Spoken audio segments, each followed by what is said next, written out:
to talk about it. Those first two drives, like I was in love. Like meaning like I don't know that he could have looked any better there. I'll throw that one throw to Bourne, which hit him in the hands and should have been caught.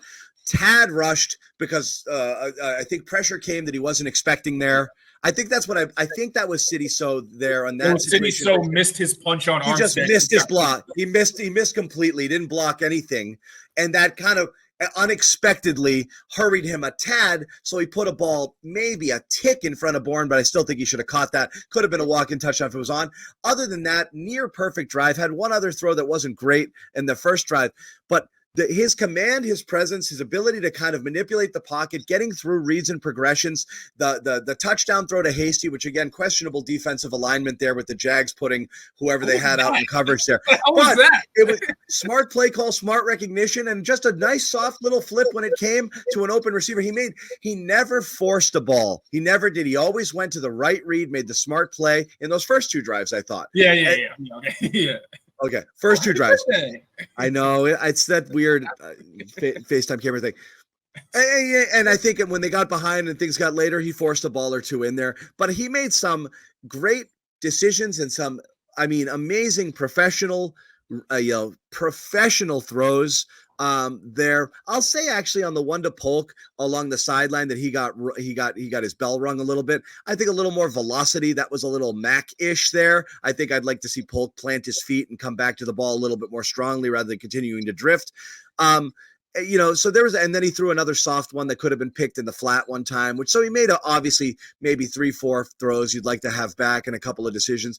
But that last touchdown drive, that throw to Henry when he knows that the guy, what a professional football throw. The defender's head's not turned and he knows I can throw it right at that guy's head and just have Hunter Henry go up and get it. And then the follow-up throw on the next one, I forget who that was, to Butte down the sideline, and he kind of one hands, just beautiful, beautiful football. And that's just stuff that you're like, oh, I remember what football looks like. And he does those things. So not only is he flashing potential, he's actually doing enough to sustain. That's a 94-yard touchdown drive, man.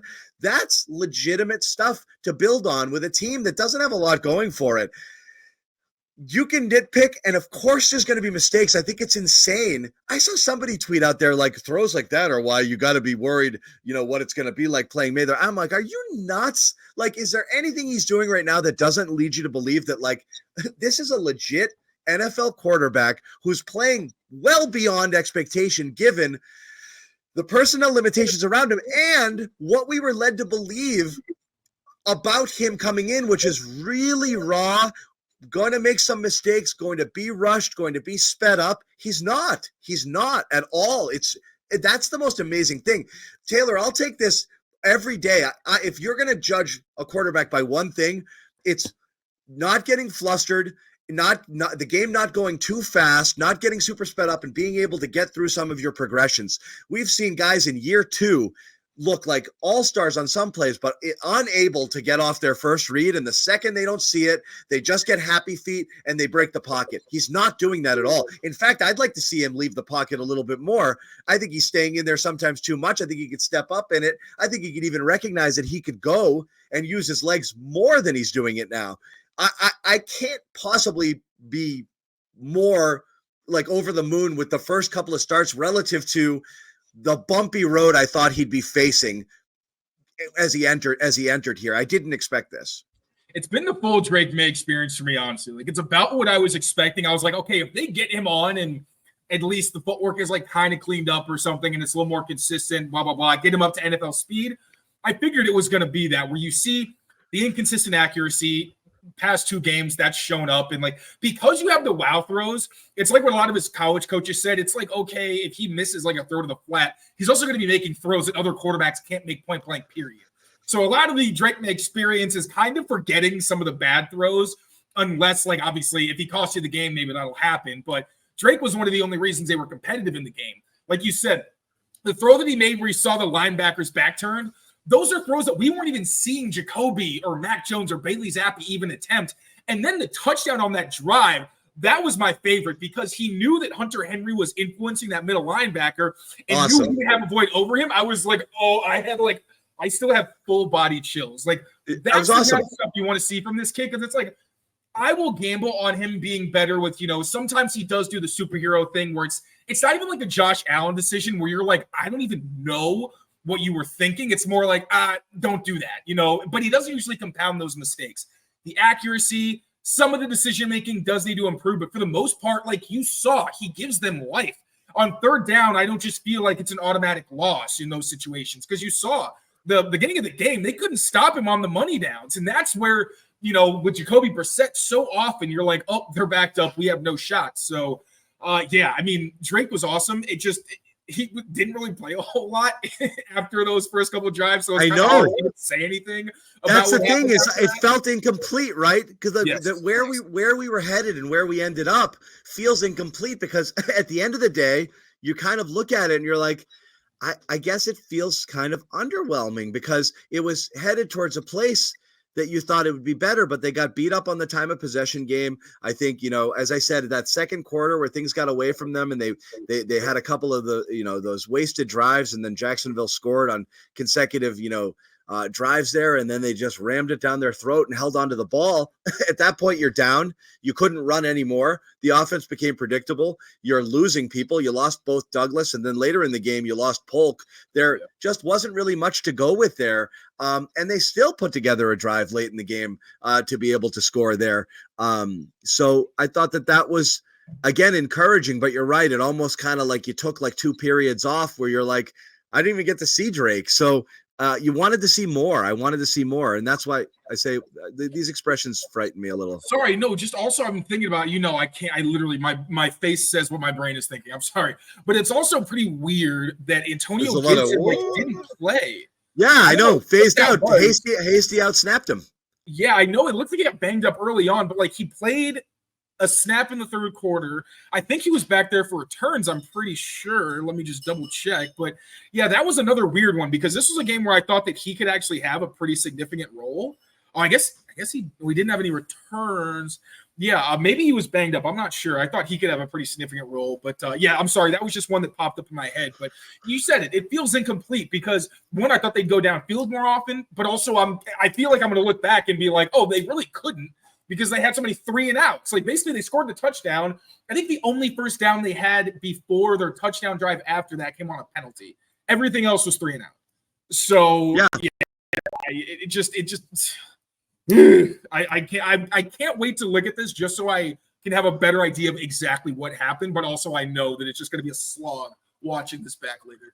Get involved here with prize picks. Sign up today. Use that code CLNS. Play $5, get $50 instantly into your account. You don't even have to win. Just play 5, get 50. It is that easy. Yeah, there's no doubt about it. And it was interesting just in terms of the personnel there. In terms of total snaps, I think Gibson had 8 or 9 in the first half. He finished with 10.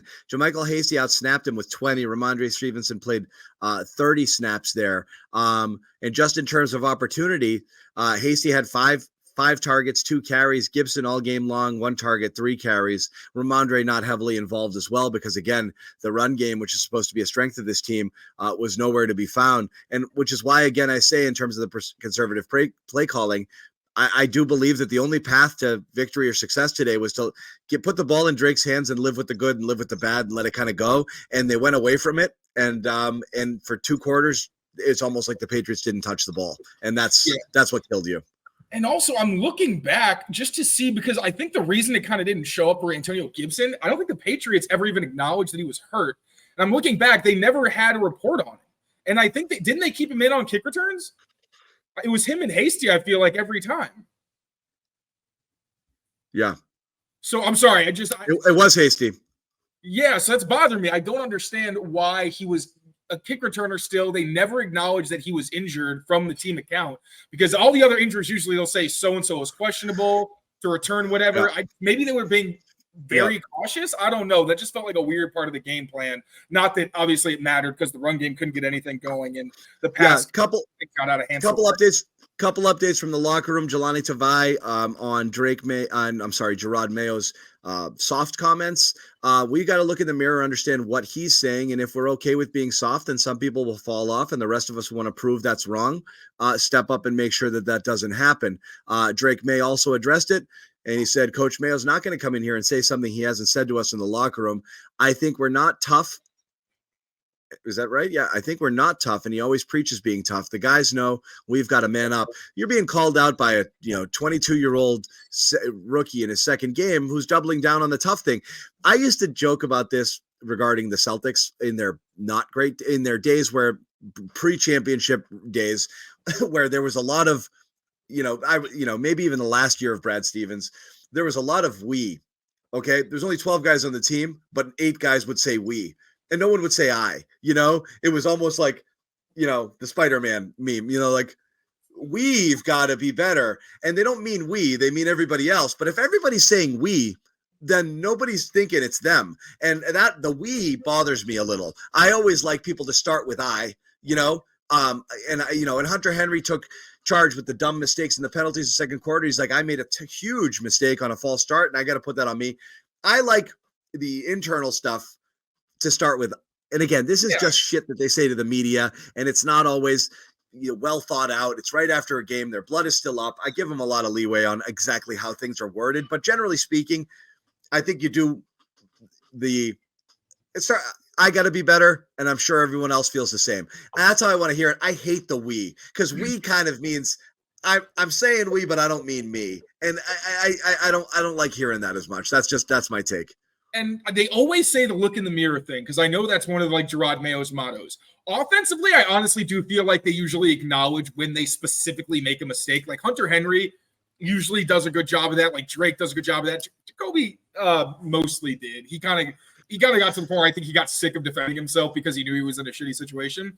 But the defense, the only poor Jacoby. Every single thing about how the media had handled him and the questioning and his entire existence here was bad. It was a tough spot for him. Absolved. Tough. I agree. Right. Yes. So Jacoby kind of gets a pass. The only other person I really give a pass to for doing the mirror, but also we need to be better is Godshaw, because again, I need to look at this tape specifically, but he's been one of the best run defenders in the NFL. So you can be pissed off if you're doing your job, eating double teams, making stops, and then everybody around you is failing. The one person who I'm kind of getting sick of, oh my God, and I don't want to be Mr. hot take or whatever. Yeah, you don't have to. I'm kind of sick of hearing Jelani Tavai say the we stuff. And he does say I need to look in the mirror, but it's like, bro, you've been one of the guys who's getting picked on this defense. And I understand he's been put in some difficult positions as well. Yeah, and he's dropping into Jawan Bentley's Batman. But dude, can you maybe acknowledge that there were times where you were flying out of your gaps or teams are throwing the ball on you and you're giving up conversions? I'm kind of getting sick of hearing that from him specifically, because every week I'm looking at it and being like, dude, you're not playing particularly. He's not playing terribly. He is making plays as well. So it's not it's just lightning rod for criticism that he should be. We're Raekwon McMillan, a little closer to that middle edge where it's no, they're big plays and they're coming right at you. But I'm definitely kind of getting sick of the Tavai. Oh yeah, we need to play better. We are just bro, talk about yourself, because you are in the heart of the defense and you just got run on.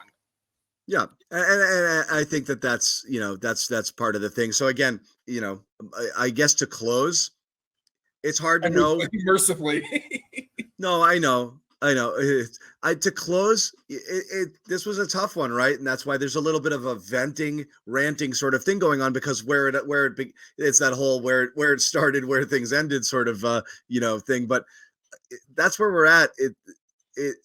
It's perplexing, and you don't really know what it is or why, and everyone wants to kind of settle in on it. But I think, in the simplest terms, I believe that putting in Maye at quarterback would elevate some people around him.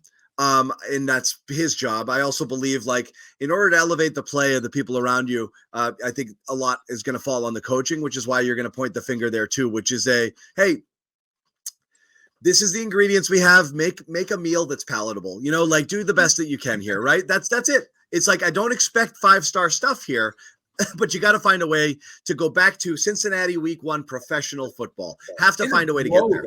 And I understand that it's not always going to be linear. I understand that some parts of the team aren't going to be vulnerable, but getting blown out every week is never acceptable. So at some point, I need to see certain players getting better. Maybe the scheme starts I don't know what it is.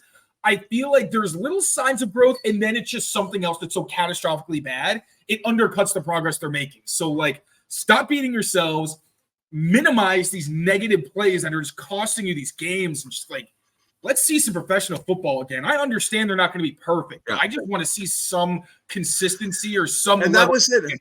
Just growth.